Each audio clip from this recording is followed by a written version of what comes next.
Hello my dear friends, मैं हूं Pooja B Chaudhary and welcome back to this channel.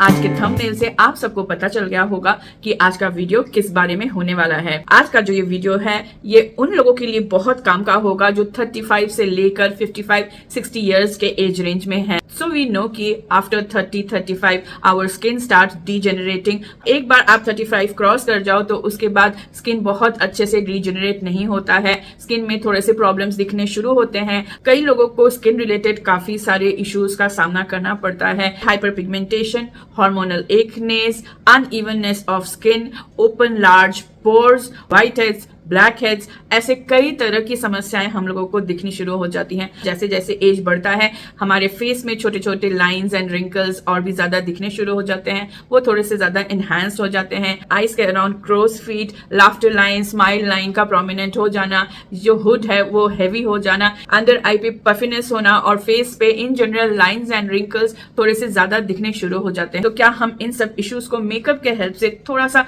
Camouflage कर सकते हैं? Yes, it is possible. अगर हमने सही टेक्निक यूज किया तो मेकअप की मदद से इनमें से कई सारे इश्यूज को हम डील कर सकते हैं, इन्हें कैमोफ्लेज कर सकते हैं। अब जो lines and wrinkles and open pores होते हैं उनको कंप्लीटली हाइड करना पॉसिबल नहीं है और हमें हाइड करना भी नहीं चाहिए, क्योंकि उनको छुपाने के लिए अगर हम ज्यादा प्रोडक्ट यूज करेंगे तो उतना ही ज्यादा ये प्रॉब्लम उभर के दिखेगा। आज के वीडियो में हम जानेंगे कि इन सब को कैसे मेकअप से कवर करना है without making the makeup look too heavy. आज के वीडियो में मैं आप लोगों को जितने भी स्टेप्स बताऊंगी, अगर आपने उनको फॉलो किया तो आप लोगों को बहुत अच्छा रिजल्ट मिलेगा। और जितने भी टेक्निक्स हैं उनको मैंने सिंपल रखा है ताकि आप लोगों को बहुत ज्यादा तामझाम करने की जरूरत ना पड़े, बहुत ज्यादा प्रोडक्ट्स खरीदने की जरूरत ना पड़े, बहुत ज्यादा ब्रशेस एंड एप्लीकेटर्स लेने की जरूरत ना पड़े। आपके पास जो बेसिक चीजें हो उसी से आप अपना मेकअप बहुत अच्छे से कर सके। This is going to be a beginners friendly very very basic makeup technique for matured skin.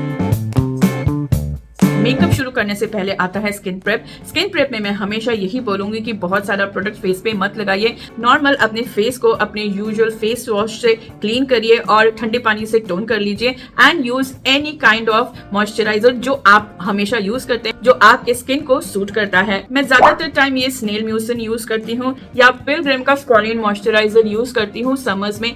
Winters में मुझे थोड़े से और हाइड्रेशन की जरूरत पड़ती है तो उस वक्त मैं एम्ब्रॉयलर्स लगाती हूँ और ज्यादातर मैं निविया ही यूज करती हूँ। अपने स्किन पे उतना ही क्वांटिटी मॉइस्चराइजर लगाना है जिससे जो ड्राईनेस है वो हट जाए और स्किन हाइड्रेटेड लगे। स्किन ठीक से हाइड्रेटेड नहीं है तो ड्राई पैचेस बहुत जल्दी आ जाते हैं। आपका स्किन अगर ड्राई है, मेकअप उस ड्राईनेस को और भी ज्यादा एम्फेसाइज कर देगा। बहुत ज्यादा स्किन प्रेप करने से मेकअप बहुत जल्दी मेल्ट होना शुरू हो जाता है, ब्रेकडाउन होने का डर रहता है। So please avoid over nourishing या ओवर मॉइस्चराइजिंग योर स्किन।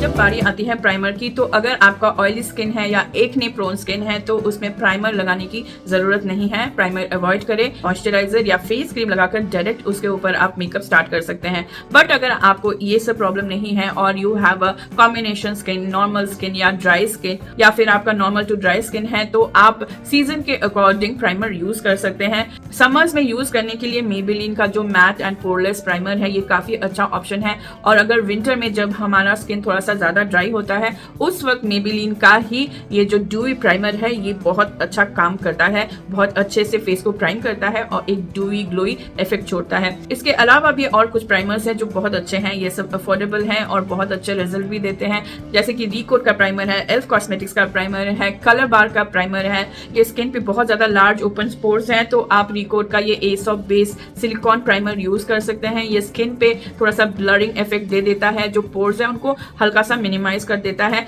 ये प्राइमर कोई जादू नहीं है कि बिल्कुल पोर्स को कवर कर लेगा, it will not do that, पर हाँ पोर्स को थोड़ा सा मिनिमाइज कर देगा और मेकअप जो है जब इसके ऊपर बैठेगा तो पोर्स इतने ज्यादा एनहांस्ड और एम्फेसाइज नहीं लगेंगे। पतले थिन आईब्रोज फेस को थोड़ा सा ज्यादा एज कर देता है, तो अगर आपके स्पार्स एंड बहुत लाइट आईब्रोज है तो आईब्रो आपको फिल करना ही पड़ेगा। अब जब कलर की बात आती है जिससे आईब्रो हम फिल करते हैं, तो मैं हमेशा बोलती हूँ जो कलर है उसको बहुत ज्यादा डार्क मत रखिए। आपका जो हेयर कलर है उसके साथ आईब्रो का कलर मैच होना चाहिए ना। मैं कलर नहीं करती हूँ अपने हेयर पे, तो I have a brownish hair और मेरे ग्रेज भी हैं, तो इसमें मैं जेट ब्लैक अगर आईब्रो कलर फिल करूंगी तो बहुत ही ज्यादा अननेचुरल और बहुत हैवी लगेगा मेकअप, तो मैं ज्यादातर ये ब्राउन वाला लगाती हूँ या फिर ये ग्रे जो है वो वाला शेड यूज करती हूँ। आईब्रो पेंसिल का शेड हमेशा बालों के शेड के साथ मैच करके आप यूज करिए। अगर बाल हाईलाइटेड है ब्लॉन्ड या ब्राउन कलर से या रेड कलर से, तो आप डार्क ब्लैक कलर नहीं यूज कर सकते हैं, फिर आपको ब्राउन या ऐसे ग्रे टोन के ही थोड़े से शेड्स यूज करने होंगे। आईब्रो को फिल करते वक्त ना हमें इसे बहुत ज्यादा पतला रखना है और ना ही बहुत ज्यादा मोटा बनाना है। जो आपका नेचुरल आईब्रो का शेप है बस उसी को फॉलो करिए और उसी को ट्रेस करते हुए शेप दे दीजिए आईब्रोज को। बस ये ख्याल रखिए जो टेल एंड है वो बहुत नीचे तक नहीं जाना चाहिए। बहुत नीचे तक अगर आपने टेल एंड को ड्रैग कर लिया तो ये हमारे फेस को ऐसे पुल डाउन कर लेता है। वैसे ही एज के साथ हमारा स्किन थोड़ा सा सैग होना शुरू हो जाता है। अगर आईब्रोज भी ऐसे ड्रूपी हमने बना लिए और ऐसे नीचे की तरफ हमने आईब्रो के टेल एंड को खींच लिया तो फेस को बिल्कुल लटका देगा। जहाँ पे आपका आई का लाइन है वो खत्म होता है, यहाँ पे आके आईब्रोज के लाइन को खत्म कर दीजिए। Just don't pull it till here. अगर हमारा स्किन मैच्योर्ड है तो हम फेस पे बहुत सारा प्रोडक्ट नहीं लगा सकते हैं। तो मार्क्स एंड ब्लेमिशेस जो हैं ये थोड़े से हमारे फेस को एज कर देता है। सो अगर आप कंफर्टेबल हैं तो आप इसे हाइड कर सकते हैं, और अगर आप कंफर्टेबल हैं इनको दिखाने में या थोड़े बहुत अगर दिख भी जाए उसमें अगर आपको कोई प्रॉब्लम नहीं है then also it is fine. But I personally choose to cover them. Special cases में आई डू हाइड देम क्योंकि मुझे उससे लगता है कि मेकअप थोड़ा सा फ्लॉलेस दिखता है। पर इन मार्क्स को और ब्लेमिशेस को छिपाने के लिए हम बहुत ज्यादा हैवी और बहुत ज्यादा फुल कवरेज कंसीलर यूज नहीं कर सकते हैं। अगर हमने बहुत ज्यादा thick full coverage concealer use किया इनको छुपाने के लिए, उसी वक्त हमारे जो लाइंस एंड क्रीजेस और रिंकल्स हैं वो अपीयर होने शुरू हो जाएंगे। जो प्रोडक्ट है वो लाइंस और रिंकल्स में बैठेगा और उनको और भी ज्यादा एनहांस और एम्फेसाइज कर देगा। इनको छुपाने के लिए आपको सिर्फ इतना करना है कि अपने स्किन कलर से कोई भी डार्क कलर का कंसीलर लें और इनको हाइड कर दें। जो डार्क कंसीलर भी यूज करेंगे वो भी बहुत ज्यादा थिक या बहुत ज्यादा फुल कवरेज वाला नहीं होना चाहिए। बहुत ही लाइट वेट प्रोडक्ट हमें यूज करना है। प्रोडक्ट जितने लाइट वेट रहेंगे उतना ही ज्यादा हमारा स्किन अच्छा दिखेगा, उतना ही ज्यादा स्किन नेचुरल दिखेगा। अगर आप कंफर्टेबल है ब्रश यूज करने में तो आप ये ऐसा थिक डेंस फाउंडेशन ब्रश से इसको ब्लेंड कर सकते हैं। और अगर आप ब्रश यूज करने में कंफर्टेबल नहीं है या आपके पास ऐसा ब्रश नहीं है तो आप इसको सिर्फ फिंगर से भी ब्लेंड कर सकते हैं। एक बार कंसीलर लगा लिया उसके बाद हल्के टैपिंग मोशन में ऐसे टैप कर करके धीरे धीरे प्रोडक्ट को ब्लेंड करना है। एक बार में बहुत सारा प्रोडक्ट उठाकर मत लगाइए, थोड़ा सा प्रोडक्ट लेकर उसको ब्लेंड कर लीजिए। उससे कवर हो जाना चाहिए डार्क स्पॉट्स जो हैं, ब्लेमिशेस जो है। और अगर फिर भी लगता है कि नहीं हुआ है कवर तो आप थोड़ा सा और प्रोडक्ट लेकर फिर आप दोबारा से इसे ब्लेंड कर सकते हैं। बहुत ज्यादा प्रोडक्ट अगर हम ले लेंगे तो उसे ब्लेंड करना बहुत मुश्किल हो जाता है। बहुत ज्यादा प्रोडक्ट लगाना ही वो वजह है जिसकी वजह से हमारा जो फेस है वो बहुत ज्यादा पैची लगता है, मेकअप बहुत ज्यादा हैवी एंड केकी लगता है। डार्क कंसीलर है इसको हम ऐसे नहीं छोड़ेंगे, इसके ऊपर जो हमारा एग्जैक्ट शेड है वो वाला कंसीलर हम लगाएंगे। नाउ यू विल से कि क्या फायदा हुआ 2 कंसीलर लगाना पड़ा, बट बिलीव मी ये जो स्टेप मैं आपको बता रही हूँ इससे बहुत कम प्रोडक्ट यूज करने की जरूरत होती है। क्योंकि हमने नीचे डार्क कंसीलर लगा लिया है इसीलिए हम कोई भी इसके ऊपर कंसीलर लगाएंगे तो बहुत ही थोड़ा सा ही हमें प्रोडक्ट चाहिए होता है। यूज कर रही हूँ पैक का spotlight concealer. This is a very good concealer, बहुत अच्छा कवरेज वाला कंसीलर है और बहुत स्मूथ कंसीलर है, बिल्कुल ड्राई नहीं करता है। अगर थोड़ा ज्यादा लग भी गया तो वो जो ड्राई पैची लुक है वैसा नहीं आएगा, बट प्लीज मेक श्योर कि बहुत ज्यादा ना लगाएं। I am emphasizing again and again कि बहुत सारा प्रोडक्ट एक बार में मत उठाइए। थोड़ा सा कंसीलर लेके we will just dot it on our face. अब जब कंसीलर को आईज पे लगाएंगे, हम जैसे वीडियोस में देखते हैं कि पूरे आईज पे लगाते हैं, हमें वो नहीं करना है। We just need to dot it in the inner corner and on the lids. बस लिड और इनर कॉर्नर पे इतना सा प्रोडक्ट काफी है। इतना सा प्रोडक्ट ब्लेंड होके पूरा अच्छा फ्लॉलेस कवरेज हमें दे देगा। आप लोगों को बोलूंगी कि कम से कम एक मेकअप ब्रश जरूर रखें, वो है कंसीलर ब्रश। ये जो है ये एल्फ का ब्रश है, this is a synthetic concealer brush. आप अगर चाहें तो किसी और ब्रांड का भी कंसीलर ब्रश ले सकते हैं, पर ध्यान रखें खरीदते वक्त कि वो सिंथेटिक ब्रश हो। सिंथेटिक ब्रश है वो प्रोडक्ट को बहुत ज्यादा अब्सॉर्ब नहीं करता है और बहुत अच्छे से ब्लेंड कर देता है। So this is the synthetic brush, ऐसा फ्लैट शेप का है, इट्स अ फ्लफी ब्रश और इसको लेकर हम प्रोडक्ट को स्प्रेड कर देंगे तो थोड़ा सा प्रोडक्ट बहुत दूर तक जाएगा। अंडर आई और आई लिड पे कंसीलर ब्लेंड करते वक्त हमें ऊपर की तरफ देखना है और कंसीलर को ऐसे धीरे धीरे ब्लेंड करना है ब्रश से। आई विल ऑलवेज से कि ब्रश ही यूज करे अंडर आई वगैरह को कंसील करने के लिए, बहुत अच्छा कवरेज मिल जाता है और प्रोडक्ट बहुत अच्छे से ब्लेंड हो जाता है। फिंगर इज ओके, अगर आपके पास ब्रश नहीं है तो आप फिंगर यूज कर सकते हैं, उसमें प्रॉब्लम नहीं है। बट आई विल से कि अगर आप खरीद सके तो एक कंसीलर ब्रश जरूर खरीद लें। अंडर आई और लिड पे कंसीलर बिल्कुल लास्ट में ब्लेंड करिए, क्योंकि जैसे ही हम इसे ब्लेंड कर देंगे हमें इमीडिएटली इसको पाउडर से सेट करना होगा। आईज के अराउंड ब्लेंड किए हुए कंसीलर को अगर हमने इमीडिएटली पाउडर से सेट नहीं किया तो वो क्रीज करना शुरू हो जाता है।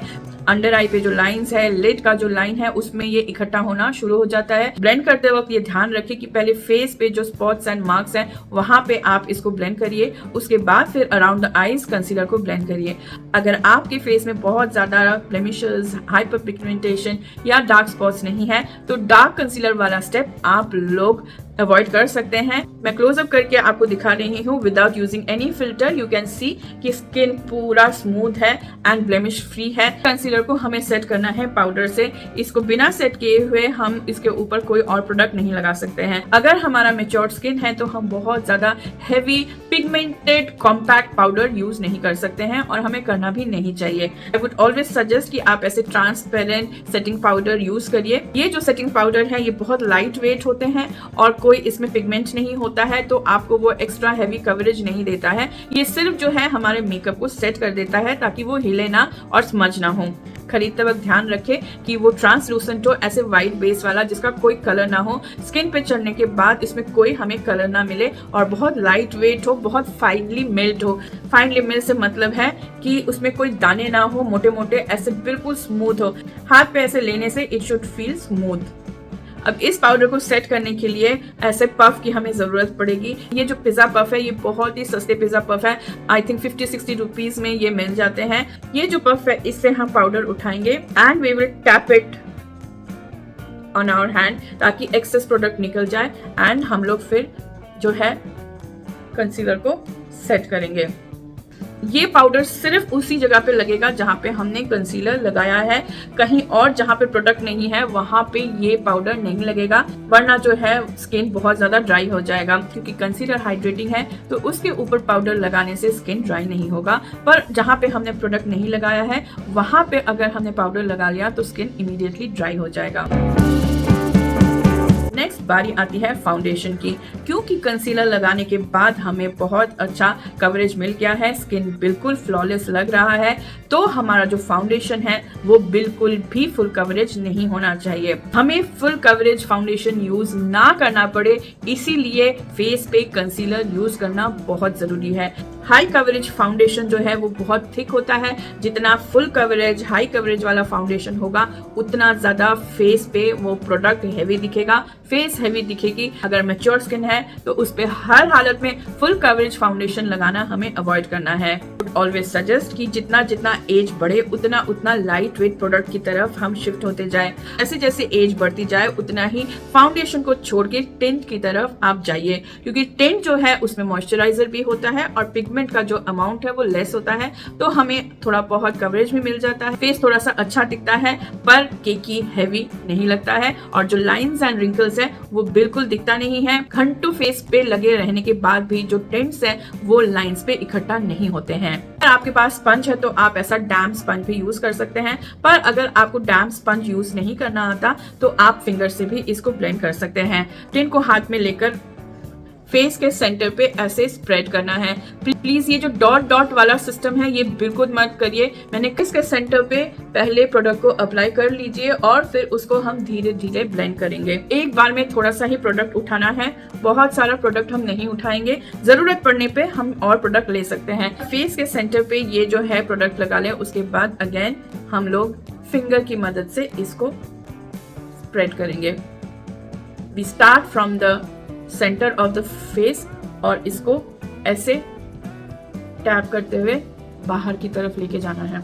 ब्लेंडिंग करते वक्त हमेशा इनर टू आउटवर्ड मोशन में हम ब्लेंड करेंगे। फेस के सेंटर से हमेशा बाहर की तरफ जाएगा, गाल से बाहर की तरफ एंड फोरहेड से ऊपर की तरफ। अगर ब्यूटी स्पंज आपको यूज करना आता है और अगर आप करना चाहते हो तो आप ये डैम्प स्पंज भी यूज कर सकते हैं। डैम्प स्पंज जो है उससे हमें और अच्छी ब्लेंडिंग मिलती है और जो प्रोडक्ट है एक्सेस वो इस पे आ जाता है, तो जो लुक है वो थोड़ा सा नेचुरल दिखता है। अगेन हम स्टार्ट करते हैं फेस के सेंटर से and we move towards the edges of the face. You can see कि कैसे ग्लो करना शुरू हो गया है फेस। टिंट का यही कमाल है, टिंट्स जो है वो ड्राई नहीं करता है, बहुत सैटिनी फिनिश होता है और बहुत ही नेचुरल हमें लुक देता है।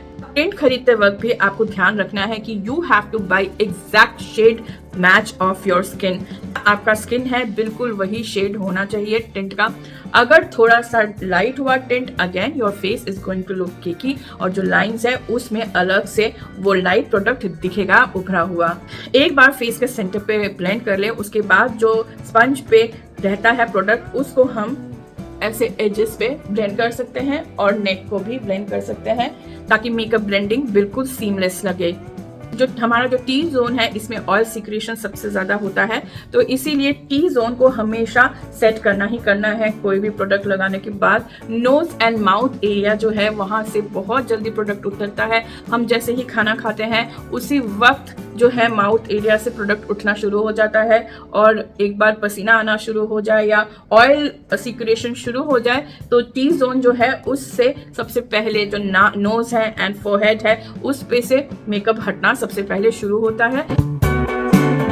हम 40s एंड 45 के अबव है, हमें किस तरह का आई मेकअप करना चाहिए। हम जो है वो बहुत हैवी आई लाइनर या बहुत हैवी आई मेकअप नहीं कर सकते हैं। हमने अगर बहुत हैवी आई मेकअप किया तो उसी वक्त हमारा जो एज है उससे 10 साल हम बड़े लगेंगे। So always go for something light जिससे हमारा फेस थोड़ा सा यूथफुल लगे और जितना आईज लाइट रखेंगे उतना ज्यादा फेस यूथफुल लगेगा। पहला तरीका है उसमें मैं अपने आईज को ऑलमोस्ट ब्लेरी रखती हूँ। अब एज की वजह से I have partial hooded eyes, मेरा जो ये वाला पोर्शन है ये ड्रूप करना शुरू हो गया है और वो हैवी होकर जो लिड है उसके ऊपर आ रहा है तो पार्शियल हुडेड आईज हो गया है। सो मैं इसके साथ बहुत ज्यादा छेड़खानी ना करने की ही कोशिश करती हूँ। व्हाट आई डू इज कि मैं सिर्फ अपनी जो क्रीज है उस पे थोड़ा सा डार्क कलर का आई शेडो लगाकर उसको थोड़ा सा गहरा कर देती हूँ। पेंसिल ब्रश से ऐसा कोई ब्राउन कलर उठाती हूँ और अपने हुड को थोड़ा सा हाइड करने की कोशिश करती हूँ। सबसे पहले मैं एक डार्क ब्राउन कलर से जो क्रीज है उसके ऊपर बिल्कुल जो आई सॉकेट के ऊपर क्रीज लाइन है उसको लाइन करती हूँ डार्क कलर से। बस उसको लाइन ही करना है और फिंगर्स की मदद से उसको थोड़ा सा ब्लेंड कर देना है ताकि हार्श एजेस ना दिखे। जो हैवी लिड है ये थोड़ा सा कैमोफ्लेज हो जाता है, इस पे शेडो आ जाता है और ये इतना ज्यादा हुडेड नहीं लगता है। लिड को मैंने बिल्कुल न्यूड रखा है तो लिड जो है वो बहुत अच्छे से दिखता है जिससे आईज थोड़ी सी यूथफुल लगती हैं। यही ब्राउन आई शेडो को मैं लिड पे भी लगा लेती हूँ, इसको अच्छे से ब्लेंड कर लेती हूँ लिड पे उसी पेंसिल ब्रश से एंड आई एम डन। तो अपने आईज को थोड़ा सा लार्ज और बड़ा दिखाना है तो ये टेक्निक बहुत ज्यादा काम करता है। Just try it and you will be able to see the difference. अगर आप ग्लासेस डालते हैं तो भी आप इस टेक्निक से आई शेडो ब्लेंडिंग कर सकते हैं, उससे भी आपकी आईज बहुत ज्यादा alert and awake and fresh and well rested दिखेंगी। इसके ऊपर I always wear mascara. My dear ladies, mascara is your best friend. Always remember, mascara जो है उससे हमारे लैश को लिफ्ट मिलता है और आईज को मिल जाता है depth. Upper and lower lid पे मस्कारा लगाने से बहुत ही ज्यादा आईज अलर्ट एंड अवेक लगती हैं। 2 कोट्स ऑफ मस्कारा और इमीडिएटली आप देख रहे हैं कि आईज में कितना चेंज आ गया है।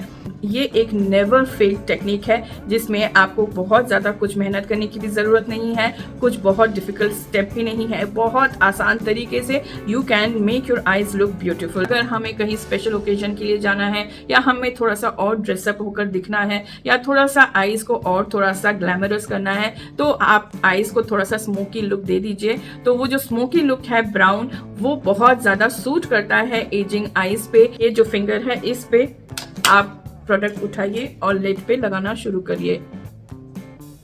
All you need to do is apply the eye shadow on your lid. Monochromatic eyeshadow look best on mature eyes. Hooded eyes हो या matured eyes हो जिसमें lip space कम है, या wrinkly eyes हो, या eyelid बहुत heavy हो, या puffy eyes हो, ये जो dark eyeshadow वाला टेक्निक है it works every time. ये different variation यूज कर सकते हैं, chocolate brown, dark brown, थोड़े से cool tone brown यूज कर सकते हैं, या फिर you can go for mauve colors. जो mauve color के shadows होती हैं वो भी बहुत अच्छी लगती हैं. थोड़े से जो वाइन कलर के आई शेडोज हैं वो भी बहुत अच्छी लगती हैं. बट अगर आपके पास बहुत ज़्यादा कोई पैलेट नहीं है तो you can go for this brown eye shadow. Brown eye shadow तो हर आई शेडो पैलेट में होता ही होता है.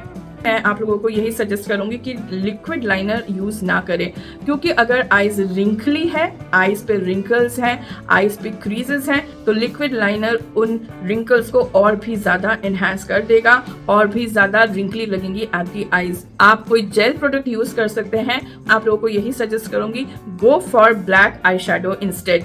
एंगल ब्रश पे हम लोग थोड़ा सा प्रोडक्ट लेंगे. आई शेडो को बिल्कुल जो लैश लाइन है उससे सट के लगाना है. जहाँ पे हम यूजुअली ब्लैक लिक्विड लाइनर लगाते हैं वहीं पे हम लगाएंगे बिल्कुल आई लैशेस के एजेस पे, और इसको हम इनर कॉर्नर से लेकर आउटर कॉर्नर तक लेंगे. इफ यू लाइक विंग तो आप विंग दे सकते हैं, बट इस लुक के लिए विंग की जरूरत नहीं है. ब्लैक या डार्क ब्राउन आई शेडो को लोअर लिड पे भी लगाना है, पर लोअर लिड पे जो हम लगाएंगे उस पे हम पूरा नहीं लगाएंगे, 3/4 पोर्शन पे लगाएंगे ये ब्लैक कलर आई लुक में कोहेसिवनेस लाने के लिए. And you are good to go, you are totally sorted. Product लगाने के बाद जो है फेस बिल्कुल क्लीन कैनवस जैसा दिखता है. हमारे फेस में से डायमेंशन और कलर बिल्कुल निकल जाता है. एज के साथ साथ हमारा फेस काफी हैवी लगना शुरू हो जाता है. अगर वेट ज्यादा है तो भी फेस हैवी लगता है, और फेस अगर हैवी ना भी हो तो भी फेस सैग करना शुरू करता है. कॉन्टोरिंग एक ऐसी टेक्निक है जिससे हम फेस को स्लिमर और स्नैच दिखा सकते हैं. फेस को थोड़ा सा लिफ्ट कर सकते हैं, जो हमारा जॉ लाइन है उसको शार्प कर सकते हैं. अगर आप थोड़ा सा अच्छा खासा मेकअप करना जानते हैं तो आप क्रीम कॉन्टोर यूज कर सकते हैं, पर अगर आप बिल्कुल बिगिनर हैं, आप बिल्कुल बेसिक लेवल का मेकअप करना चाहते हैं या जानते हैं, तो आप पाउडर कॉन्टोर प्रोडक्ट्स यूज करिए. एक अच्छा सा ब्रॉन्जर आप रख सकते हैं या ले सकते हैं, और उसी से कॉन्टोरिंग का काम भी चल जाएगा. यूजुअली जो है हम ब्रॉन्जर को यहाँ पे ईयर से शुरू करके नीचे की तरफ लेके आते हैं. सैगिंग फेस को स्नैच्ड करने के लिए हम यहाँ पे नहीं, इससे ऊपर हम प्लेस करेंगे. जहाँ पे हम ब्लश को प्लेस करते हैं हम वहां पे कॉन्टोरिंग करेंगे. हम ऐसे यहाँ से शुरू करेंगे. स्ट्रोक्स पहले हम ऊपर से नीचे, फिर नीचे से ऊपर ऐसे जाएगा. ब्रॉन्जर को प्लेस करते वक्त नीचे की तरफ कभी भी ड्रैग मत करिए, ऑलवेज ड्रैग अपवर्ड्स. ऊपर की तरफ ऐसे ड्रैग करना है. प्रोडक्ट को हम ब्लश पे उठाएंगे तो प्रोडक्ट सबसे पहले यहाँ लगेगा और धीरे धीरे नीचे की तरफ आएगा. नीचे आते आते ब्रश पे प्रोडक्ट बिल्कुल कम हो जाना चाहिए. इस तरह से जो है वो ब्रॉन्जर जो है वो बहुत वेल ब्लेंडेड और सीमलेस लगेगा. एक बार जब हम लोग यहाँ पे कॉन्टोरिंग कर ले, फिर से प्रोडक्ट ब्रश में उठाकर हम लोग लेके आएंगे जॉ लाइन की तरफ, और जॉ लाइन पे लगाएंगे प्रोडक्ट को. आप अपने फिंगर से फील करिए, ये जो जॉ है उसके बिल्कुल नीचे जाएगा प्रोडक्ट. जब ब्रश हम प्लेस करें आपको हड्डी वो फील होनी चाहिए ब्रश से, बस उसके नीचे ही आपको ट्रेस करना है ये ब्रॉन्जर. उसी से आपका जो जॉ लाइन है वो अलग से दिखेगा. इसके साथ जो है हमारा हेयर लाइन रिसीड करता है. जो हेयर लाइन है वो पीछे की तरफ चला जाता है और माथा चौड़ा लगना शुरू हो जाता है. चौड़ा माथा है ये हमें थोड़ा सा और एज कर देता है. सो इस चौड़े माथे को हम करेंगे ब्रॉन्ज. इससे जो है हमारा माथा थोड़ा सा छोटा लगेगा और हमारे फेस को डायमेंशन मिलेगा. अब जो डबल चिन है उसको हाइड करने के लिए ये जो चिन एरिया है इसको हमें पकड़ना है, and we go like this. Push करके ब्रॉन्जर को वहां पे अप्लाई करेंगे. जो पिज्जा पफ है जिससे हमने पाउडर सेट किया था उससे स्किन को थोड़ा सा ऐसे ब्लेंड कर देंगे. इससे कॉन्टोर का जो एज है वो अच्छे से ब्लेंड हो जाएगा, वो और दिखेगा नहीं. जो मैच्योर स्किन है उस पे जो फ्लैशी ग्लोई हाइलाइटर है वो बहुत ही ज्यादा अजीब लगता है. अगर हमारे स्किन पे रिंकल्स हैं या थोड़ा सा भी टेक्सचर ज्यादा है पोर्स है, हाइलाइटर लगाते ही वो पोर्स और भी ज्यादा चमकता है और उभर के आता है। तो मैं बिल्कुल हाइलाइटर के अगेंस्ट हूँ। हाइलाइटर की जगह पे आप जो ब्लश है वो थोड़ा सा ग्लोई ब्लश सिलेक्ट करिए। ब्लश का जो कलर है उसको हमेशा सटल रखें। याद रखिए कि व्हेन वी स्टार्ट एजिंग हम बहुत ज़्यादा फ्लैशी कलर फेस पे नहीं लगा सकते हैं। बहुत ज़्यादा फ्लैशी कलर लगाएंगे तो हमारा जो wrinkle and lines and creases है वो और ज़्यादा दिखेगा। So we have to go for very subtle soft kind of look. ऐसे सॉफ्ट पिंक, मूव पिंक जो कलर है या जो कोरल थोड़े से पीची टोन है वो हमारे लिए सूटेबल है। पर अगर ब्राउन स्किन है उस पर ऐसे मूव शेड बहुत अच्छा लगता है। ब्लश को जो कॉन्टोर हमने किया था उसके ऊपर ऐसे प्लेस करना है, फिंगर से ब्लेंड इट। ब्लश जो है हम प्लेस करेंगे यहाँ पे और ख़त्म होगा चीक के बीच में आकर। सो ऑलवेज रिमेंबर, हम जब ब्लश या कोई भी ऐसे प्रोडक्ट लगाएंगे वो हमेशा ऐसे एंगुलर नीचे से ऊपर की तरफ जाएगा। जो ब्लश जो है वो हमेशा पूरे चीक या यहाँ पे मत लगाइए, उससे चीक जो है वो हेवी दिखेगा। ब्रॉन्जर के साथ जब हम ब्रश ऐसे एंगुलर वे में प्लेस करते हैं, फेस जो है वो ऑटोमेटिकली ऊपर की तरफ लिफ्टेड लगता है। को नोज, चिन और फोरहेड के साइड में ऐसे जो टेम्पल है वहां पे थोड़ा सा ब्लेंड कर लीजिए and you will get that natural flush of colour. जो कलर है वो बहुत नेचुरल लगेगा, अलग से ब्लश सिर्फ चीक पे लगाया हुआ दिखेगा नहीं। This is the correct technique of placing your blush. बार ब्लश प्लेस हो जाए उसके बाद we will go back to this pizza puff और पिज़्ज़ा पफ में थोड़ा सा सेटिंग पाउडर लेकर ये जो हमारा जो एरिया है इसको सेट करेंगे और ब्लश जहाँ पे लगाया है उसके एज को अच्छे से ब्लेंड करेंगे। ब्लश के ऊपर नहीं, जो ये वाला एरिया है, जो अंडर आई एरिया है जहाँ पे यूजुअली हाईलाइटर लगता है वहाँ पे जो है हम पाउडर लगाएंगे। बाद बारी आती है हमारे लिप्स की। लिप्स के लिए आई विल सजेस्ट कि जैसे जैसे एज बढ़ती जाए वैसे वैसे थोड़े से न्यूट्रल टोन के लिप्स की तरफ झुकना चाहिए हमें। जो डार्क वाइन कलर है उसको हमेशा अवॉइड करना चाहिए। हमारा एज के साथ जो लिप्स है वो भी सिकुड़ता रहता है, श्रिंक होता रहता है। अगर किसी टाइम पे फुल प्लम्प लिप्स था तो वो धीरे धीरे थिन होना शुरू हो जाता है।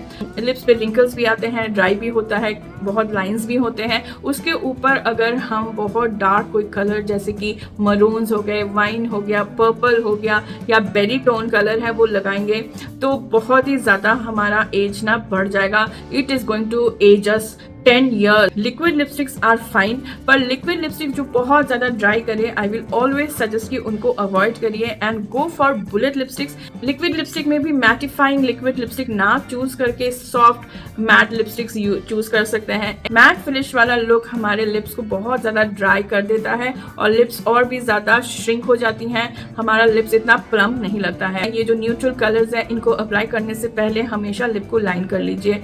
लिप लाइनर जो है वो आपके पसंद का हो सकता है। मैं इन जनरल ब्राउन कलर ही यूज करती हूँ। I have just one brown shade जो मैं हर बार यूज करती हूँ, चाहे कोई भी शेड हो अदर देन रेड शेड, मैं ब्राउन कलर ही यूज करती हूँ। अगर आप चाहे तो रेड कलर का लिपस्टिक भी लगा सकते हैं, but don't go for very dark colour. जो यंग बच्चे होते हैं, जो टीनेजर्स होते हैं, उनका जो फेस है वो हमेशा फ्रेश दिखता है, इसीलिए बहुत यूथफुल दिखता है। हमें हमारे फेस पे उसी थकावट को मिटाकर we have to bring in some freshness, तो उसी की वजह से फेस जो है वो यूथफुल और यंगर लगेगा। एज करते जाते हैं उतना जो है हमारा जो मेकअप है और जो कलर्स हैं और जो शेड्स हैं वो उतना ही सटल होता जाना चाहिए, तभी हमारा जो फेस एंड मेकअप है वो बहुत ही क्लासी और बहुत ही न्यूट्रल सोफिस्टिकेटेड लगेगा।